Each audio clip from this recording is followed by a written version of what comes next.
Hey guys, welcome back to another episode of Deep Dive with Tiff and myself. And this week we're talking about work because, well, let me ask you first. How Yes. long have you been in this job? Ever since I graduated. Okay. So, So that yes. doesn't tell us anything. Because I'm not going to reveal my age, Oh, but I okay. will reveal your age. Me, my age? How many You know years? how old I am? I How, know, how I old know do I how- look? I know, Okay, I never mind. know. Don't answer that. But how many years have you been in this profession? I've been with CNA for 20 years this year, actually. 20 years. Yeah. That's almost someone's lifetime. It is. Yeah. Yes, I have met people who say, wow. Yeah, I was just born at that time. Okay. Well, because imagine if you studied so many years, Yep. to get to this profession and not stay for 20 years. Imagine you stay, 2, Like 3 1, 2 years. years Yeah, and and change then jobs, you're like, right? I'm done. Because that's exactly what may happen to 1 in 3 lawyers here in Singapore. That's right. According to a recent report, the third of new lawyers may quit within 3 years due to workload, poor workplace culture, and actually it's not just in the legal sector, also in other roles such as for architects, for engineers. They too seem to be leaving. They say, low pay, long hours, and a lack of work-life balance. Yeah. So, I mean, it looks like there is a growing group of people who are saying, you know what? It's no longer just about high salaries and great benefits. I want work-life balance, Yeah. right? I want some form of that. And then, of course, when it comes to AI, suddenly work takes a different meaning, right? And then we go, okay, now I have an existential crisis. Do I still have a job? Okay. Is AI going to take over? All of that. So there are many questions we do need to ask, and how can Singapore reconcile its economic ambitions with its workers' shifting priorities, and how can we, equip ourselves, I guess, to better prepare for maybe what we would call a younger generation of workforce, and who needs to change, who needs to shift. So to unpack this further, we have with us Lee Shulin, CEO and founder of Aslant Legal. Hi, everyone. Edwin Tan, director of the Centre for Skills First Practices at the Institute for Adult Learning Singapore. Hello, everyone.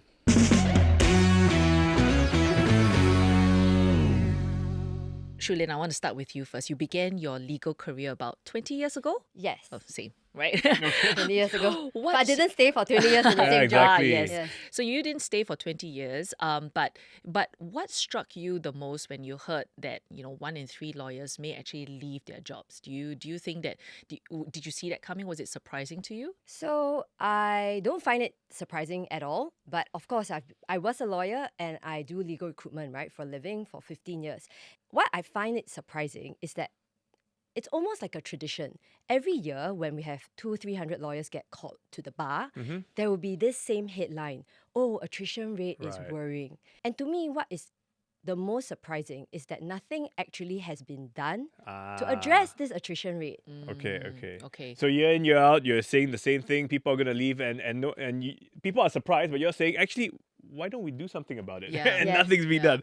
So Edwin, yeah, I mean, when you hear this, I mean, again, it's a question of, I don't know, what engages people? What makes them want to come to work, or keeps them excited about working in the same profession? Well, I can speak for the general population at large. I believe that what we really look out for in the job is that sense of meaningfulness in the kinds that we do. It's meaningful. It's not just about getting a salary at the Yeah. end of each month, but you are doing something good, and then you are sort of having some impact on changing society. And I think this kind of sort of views and thoughts may resonate a lot more, especially with the younger segments of the population Okay. today. Right. We're talking about the millennials, the Gen Z. They may have certain preferences in how they may want to see fulfillment in the work that they do. Certain preferences in terms of, say, maybe work-life balance, right? Yeah. Compared to their counterparts who are as we know it, the Gen X and then the baby But boomers. I tell you, if you come to me as a young employee and would say, I want meaningfulness in my work, then You won't you'll be like, understand what is it. yeah, I'll is be it? like, it's just a job. I mean, yes, you may enjoy it, you may find some inspiration, but why must it have meaning? One way, or at least one thing that employees today do look out for beyond the paycheck is whether they are able to grow in that job that they are in. Okay. And to grow could take on a few dimensions. Number one, the skills that they have. Are they able to apply the skills that they have at the workplace? The skills, once they have been applied, are they being recognized by the employers, and do their employers then value and compensate them accordingly based on the kind of skills that they can bring to the table? But you just joined the job. What skill do you have?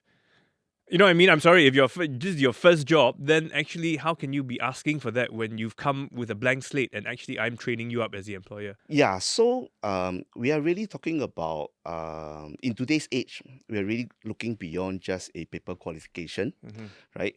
And if you think about it, there are many skills that we might have picked up back in school or in the course of informal learning or self learning that may not be reflected in the piece of paper that we have. So I think what the workers want today is really to be able to be recognized for some of the skill sets beyond the piece of paper that defines them. They are defined beyond the piece of paper that they have. So it really takes two hands to clap, right? On the workers' part, they must be able to articulate what are some of the skills that they can bring to the employer, how the skills can help the employer to grow their business. But on the other hand, the employers must be able to then recognize and say, okay, I recognize you have those skills. Let me have a conversation with you on how I can harness those skills that I have. It really goes beyond just a piece of paper that you have or a particular Okay. job title that you hold. But I imagine if I have just graduated, the only thing I have is just that piece of paper, right? I don't really know what skills I can bring to the table because I'm looking at my peers and I'm like, yeah, this person also can write, put together a dossier or whatever. That's all I can do right now. And coming back to you, Shulin, as a recruiter, do you then see that there is, a change in terms of what law firms are looking for? Because, Edwin is saying that they are looking for more skills right now. But is that what law firms are looking for now, and what candidates can offer? Skills? I like what Steve said because what skill are you talking about when you have literally just graduated?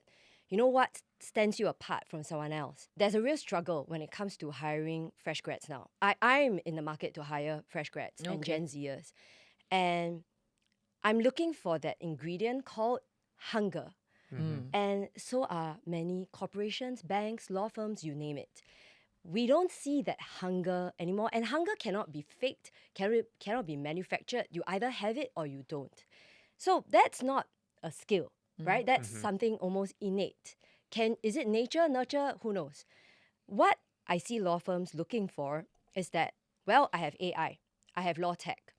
My friend, I just had lunch with him, a Big Four law firm partner. He said Claude can do due diligence in 45 minutes. Yeah. What would previously take, 3 weeks, a month to produce. That should scare everyone, right? And frankly, I am scared. I'm a mom to 2 boys. I'm worried about the next generation. So when, going back to your question, Tiffany, when we talk about looking to hire juniors, what they're looking for is someone who can eventually be a partner, Okay. right? It's no longer the case, I just want a warm body to Yeah. do the work because AI can do that. Okay, but what does that look like? Because if I'm positioning this idea of hunger to an older generation, let's say my mom, right? To them, it's about putting in the extra hours in the office. Is the first one in, the last one to log out, because I have as much skill and experience as everybody else. But that extra hunger is how much I want to be there in that Yes. seat. So I'm staying in that seat. Yes. But what does hunger look like for maybe this new generation coming in? So I've sort of generalized people into 3 groups. Okay, so group 1 is the people who are very resigned. Okay, and they think that AI is very far away. They think it's okay, my job is safe. I work hard, but actually I complain all the time. Every day, different day, same problem, same complaints. And That's like 85% of the workforce. exactly. It's actually the largest group. Right. And the most dangerous because most people will think they are not in this group. Yeah. That's group 1. Then group 2 is the hustlers, the really hungry ones. And hunger looks like really hustling all the time, okay, networking all the time, putting themselves out there on LinkedIn, on Instagram, and never taking no for an answer. And this group will work really hard and they will burn themselves out very fast. And this is a small but growing group because now people are Okay. realizing that they're getting more paranoid. Then group 3 is the group which actually gives me the most hope. They are very resourceful. They are very adaptable. They don't want to be in group 2 or group 1. In fact, they see group 2, I'm willing to work hard, but I'm not going to burn myself out. And these people will be the most resilient. And I guess the thing is, some may be hungry, but we're not really starving, we're only like a little bit hungry. So, Edwin, what do you think? I mean, is it a question of, again, the generation coming into the workforce that perhaps sees the world in a different way from what, Shulin has just described? Yeah, so we are talking about expectations, right? And again, from the economic point of view, expectations have definitely play a large part and is higher than before. If you just look back a couple of decades ago, Yeah. it used to be that you just front load your education, right? Enter in the workplace and then just focus on working for the rest of your life. Yes. That's no longer the case, right? And I think it's especially interesting in this time with AI. What generative AI has done is that it has made this all the more urgent, right? It has accelerated the urgency to upskill and reskill. Today, within a job, because of the democratization of AI tools, the likes of Claude, ChatGPT, Copilot, etc., it is easy, right, to just take ownership, see what you can do to make your work easier, right? Simple tasks like summarization, aggregation, can be done. But the nagging question at the back of our heads is then, is it really for real? Am I really free now, right? So much of my time is taken away. Can I really own the free time, right? And what is probably happening on the ground now is that there's a sense of insecurity that since AI can do this part of the work, I probably need to do a lot more to cover up the free time, right? Then on the other hand, because AI is new, is evolving, employers may not have full understanding of the limitation of AI. What exactly can AI do or cannot do?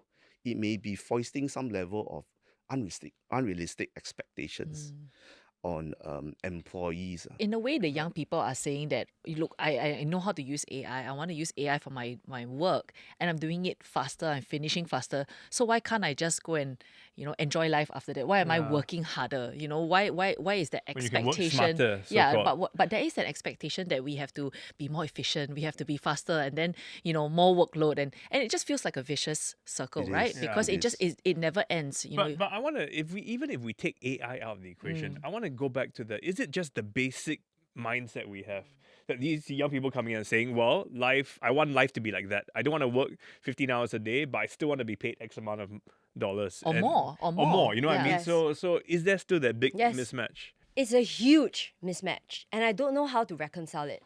I'm a recruiter, and I speak to employers all the time, millennials, Gen X. I don't even think it's a generational issue. It's very easy to just say it's Gen Z, Yeah. but there are also millennials I know who are not prepared to work that hard anymore. After COVID, everyone changed. Employers still want people to have like 1990s level of commitment from a 2026 workforce. This is true, okay? And it's easy to just say, yeah, very old school. But actually what people don't see is the people like management, middle management, business owners like myself, how hard we have to work. And we are actually, it's a supply and demand thing. Our clients demand that of us to be excellent, to be fast, good, cheap. And then our team members are not as driven. And we expect them to be as driven and care as much about the business. It doesn't work that way. Something shifted after COVID. Yes. That is not just a generational thing, but Fundamental. that we got used to a certain idea of work, which is like whether is it hybrid working or understanding that work can be broken and into different parts. And I do work when I am most effective and whether is it at home or at night or whatever. And we became that kind of workforce. I'm saying that the social contract between employer and employee has changed, has shifted, and we are still rewriting it. Because a lot of us are very uncomfortable with this, whether you're employer or employee. And a lot of people now, when I interview people, I'm just thinking, is this a flight risk or not? Because we've all been burnt by people who just are not bothered to stay and learn the skill. At the end of the day, we are still in a very highly competitive society. I mean, one of the things in Singapore is that we pride ourselves with being very productive. Right? So it's almost like every single second it needs to be very productive. It obviously adds to the whole stress and everything. And one of the things I want to bring up is a recent OECD survey, right, on adult skills. So it showed that in countries with highly skilled workers means we have very high proficiencies in literacy, numeracy, or adaptive problem solving. Our skills are actually not fully utilized, meaning to say that we're also spending too much time at work but not utilizing our skills well. What are we doing at work? Yeah, Edwin, help us make sense of it. Like, I was actually quite shocked when I heard about this survey, because I'm just thinking, people are not using their skills well. They're spending so many hours at work. What are they doing? So this OECD study, specifically to this stat, it was a self-reported a question, right? So based on their answers, then we'll know whether their skills has been underutilized or overutilized. And what the studies had shown us was that, in fact, 1/5 of workers reported that they had underutilized their skills at work. So this is the skills that they what kind of picked skills? up or they learn in school. So we are talking about numeracy skills, literacy skills, Right. adaptive problem solving, etc., and Yeah. some soft skills, right? Okay. But the point here is that people in Singapore, close to 22%, in fact, feels that they have underutilized their skills at work. Now, if we think about it and we unpack what we have on hand here, actually, two things need to happen for skills to be done at work, if we unpack it. Number one is that the individual themselves must have the skill, right? You don't have Yes. the skill, there's nothing to talk Yeah. about. And you probably can pick up the skills from training, etc. Number two factor is that you must have the opportunity to apply those skills at work. Yes. On the former point, today with the skills future movement, and then we all know that training programs are heavily subsidized in Singapore, so access is never really a problem.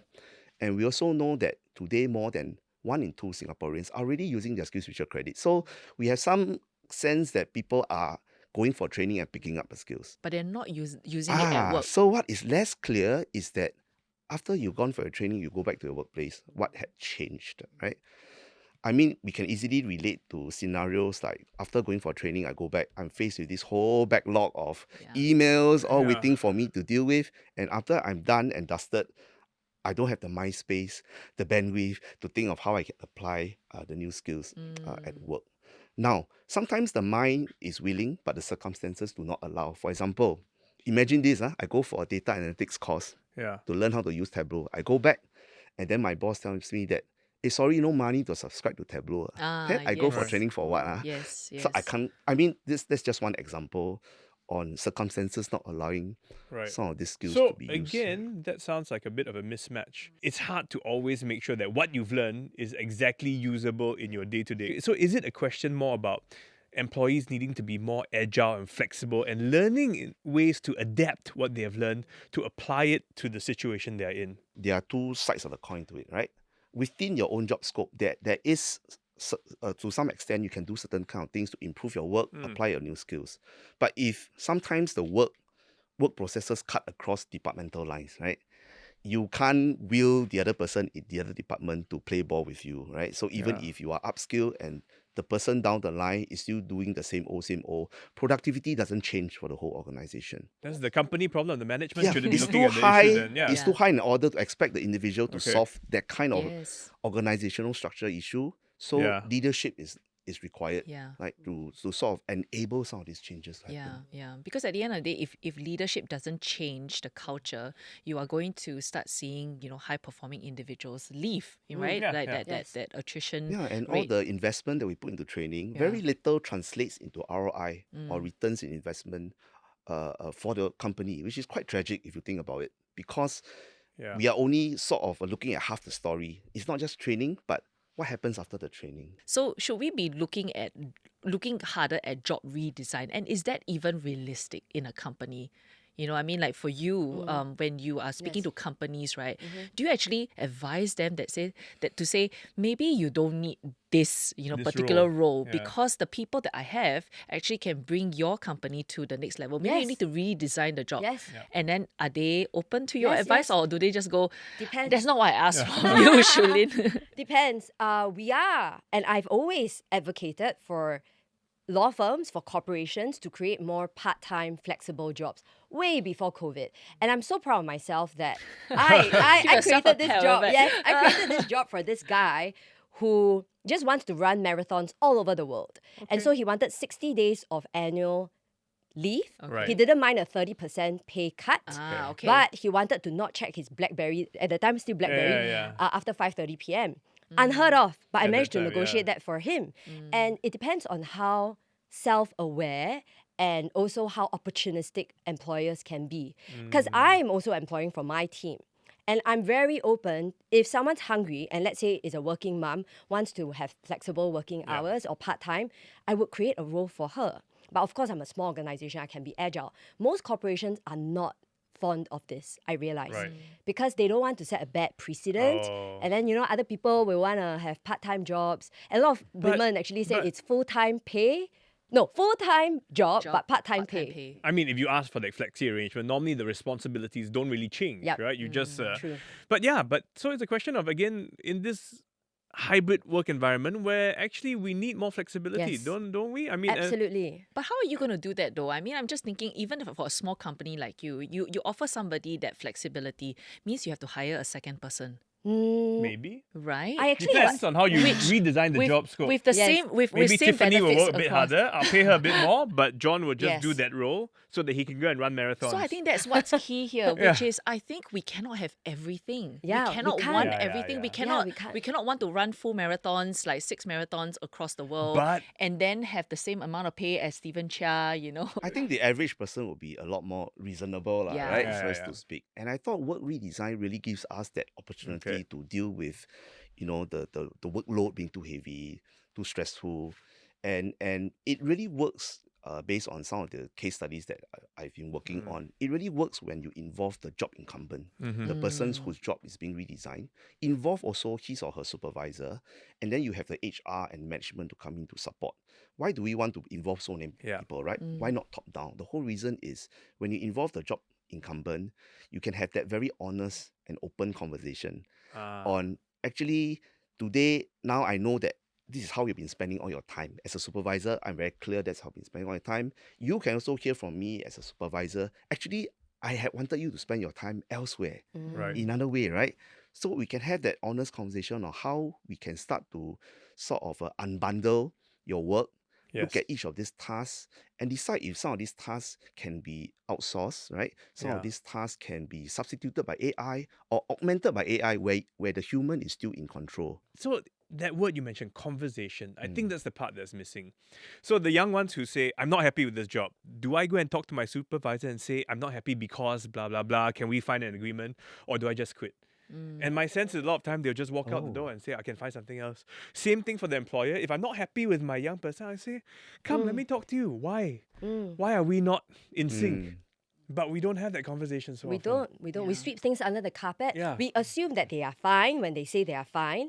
And actually, most of them are terrified to say too much. Yeah. And they think, I have no point they'll saying. go No onto point, Reddit no point. or Hardware Zone and Yes, complain about, exactly, my boss. Glassdoor. Yeah. But I think to speak on behalf of the management, right? I mean, because I've been in that position where I hire people, and it's not easy when somebody comes up to you and say, would you redesign a job for me? Yeah. Because your mind is on, I need to fill this position at this point of time. And then I have to, once this interview is over, I have to go and think about the other things that I have to do. I know the payoff is good. At the end of the day, you're going to get somebody who feels like, Yeah. I want to be part of your team because you are thinking about me. But to get there requires not just the support of the hiring manager, it requires the entire company to be behind you. Because what if this person say, this is not like, what I really want to do and this is not what I'm good at. You may have to hire somebody to do this.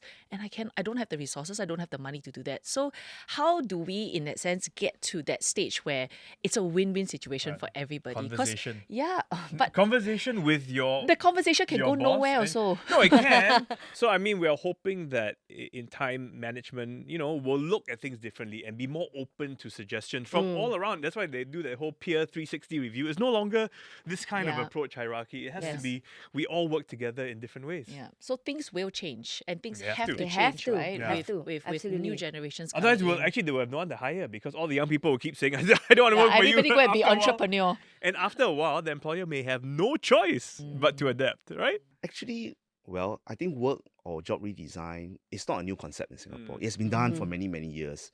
But sometimes a lot is dependent on the consultant coming in to help the company. The problem with that is, number one, it can be a bit costly. Yeah. Number two, this is the part that is most problematic, is that once the consultant goes, you can't Yeah. do the next work or job redesign. So ideally, the capability to do work and job redesign should be built into the company, right? It need not be a very complex process, right? There are some sort of a structured way of doing this. The question is whether the company sees value in Yeah. sort of building some of these capabilities within themselves, right? And in this day of age, really, work and job redesign shouldn't be looked at once a decade or even once a year. Mm. We should have the capability to look at it in a more regular All cadence. the time. All the time. All Yeah. the time. So in the Yeah. next decade, what would a good job look like? Wow. $1 million question. Yeah, what would a good job look like? Something that people want to stay in, something that employers Yes. want to create so that it is But attractive. it'd be different for people. everyone. What is a good job for you may not be a Yes, good job for I me. No, agree. so I'm not talking about the skill, right? But is it about work-life balance? Is it about making sure that work Yeah. gives meaning? Is it about what exactly will a good job Yeah. look like? To me, a good job means that the person has a sense of ownership. So everyone wants progress, but progress looks differently for different people. Yes. What is successful? What is autonomy? It all looks different. But if the person has a sense of ownership, meaning having uncomfortable conversations, the person feels safe enough to go to their boss if Yeah. there's misbehavior, then it's almost like they have their own skin in the game. Okay. So I run a small lean team of about 6 of us, and I want each person to feel a great sense of ownership, not just good or some sense of ownership. Each person needs to feel like they are growing in the job, and if they're not happy, they should come to me. But it is a very small team. It's a small company, and I speak to too many people who come to me. They are so afraid to tell their boss why they're Yeah. actually unhappy, so they just quit. So you were saying that at the end of the day, a good job is when the employees feel that they have skin in the game. They feel that they are the boss of your company, right? Yes. So that they will be willing to sacrifice and put things, to make the company Yes, better. It's for the like- greater good. Like Yeah, you for the almost greater have good. shares, a stake Yeah, in the and- company. Yes, Yeah, yes. exactly. Like the company's success is your success. Yes, That's right. yes. Yeah. What There's about you, Edwin? another layer of nuances to a notion of a good job, and it's this whole idea of what does it mean by career progression, right? Okay. Today we are familiar with the career ladder. It means going up, Yeah. right? But increasingly, there's this whole idea of a career lattice, which means beyond just going up, Yeah. which we all know as you go up, the air gets more rarefied, right? Yeah. So consider moving laterally, and if need be, right, consider even going down a bit, Yeah. right, so that you sort of transit yourself comfortably to another career track. So some of these things need to be put in place. I think this is sort of, it goes hand in hand in what a notion Okay. of a good job is. It's not always about in that job and you stay there, but can I move across, and does my organization allows me and facilitate that movement? Even if I can't move across as a job per se, do I have the opportunity to embark on cross-departmental projects, Yep, right? yep. It gives me the exposure to work with another department without me necessarily leaving my current post. So Yeah. there's a lot of different ways of looking at this. Yeah, because not every high performer should be a manager. Yeah. Yeah, In it's fact, true. most managers who were high performers make the most horrible managers. Yeah, for sure. Okay, so as we wrap up, just very quickly, maybe some last words for our young employees and for our employers. What kind of advice would you give them? I guess for employers to be open-minded to redesign job scopes, to really offer real flexibility. And, there's no one size fits all, because every employee has different aspirations, different family circumstances. And, it's not just for working mums, also working dads or caring for elderly parents. I know some who would stay in the job even though they might be able to get a 30% pay increase because they can enjoy flexibility. A little bit of flexibility goes a very long way. And for the young employees, you need to be a little bit more paranoid about what the future holds, because the companies that I now work with are letting go of Singaporeans in favor of hiring people in Malaysia, Vietnam, Philippines, not because they're necessarily more skilled, but because they're a lot hungrier. And that hunger is now irreplaceable, because intelligence, like no amount of enrichment classes will make my children smarter than AI. That is true. That's 100%. Okay. Right? So now intelligence is being replaced by artificial intelligence. So we need to be very well aware of that. I'm telling everyone to double down on their relationship building skills. Okay. You have to go to a job interview, be able to look into someone's eye and carry a conversation. The terrifying thing is now a lot of Gen Zers, they cannot carry a conversation Yeah. and they can't even explain what they do to a stranger. So that scares me. You know where the lawyers would go? To the bar. But even then, they may be not going often enough. So. Okay, Edwin, your Edwin, take. advice. So for me, I would say that for the employers, do take the time to have that conversation with your employees to understand their aspirations, the kind of skill sets that they have, and better still be able to do a stock take of the skills of all your employees in your company. Because whenever you feel like you need to hire, sorry about this, but sometimes it's not hiring is may not be the answer. Sometimes Yes. it's about looking within the organization to see if some of the skills are located elsewhere, Yep. right? And then to facilitate the quick deployment of skills, right? And that keeps people happy because they know that, oh, there are some skills that they can activate. And you are looking out for them. Yes, exactly, right? Yep. For the employees and for individuals at large, I would say that keep a lookout in terms of what kind of skills you need to pick up to stay relevant in the job that you're in. Today, there are a lot of resources that have been put out by SkillsFuture Singapore, Work for Yep. Singapore, right? Stay tuned to some of these jobs and skills intelligence, right? And be inquisitive, right? If some of these intelligence are telling me that employers are hiring for certain kind of skills, do I have those skills? Ask ourselves, right? Then have that very honest assessment. Do I need those skills now? If no, fine. If yes, what should I do about it? So to be more proactive in keeping ourselves up to date. Yes. Well, I guess on that note, thanks so much for sharing those insights Thank you. with us. Thank And you for having Yeah. me. for those Thank of you who you. have been listening in, we hope this has provided some perspective, especially if you're just starting work or just about to graduate. I think we hope this will give you some idea of what you should be doing in that next leg of the race. Yeah. But otherwise, that's it for Deep Dive. We'll see you next week. Bye for now. Bye. Bye.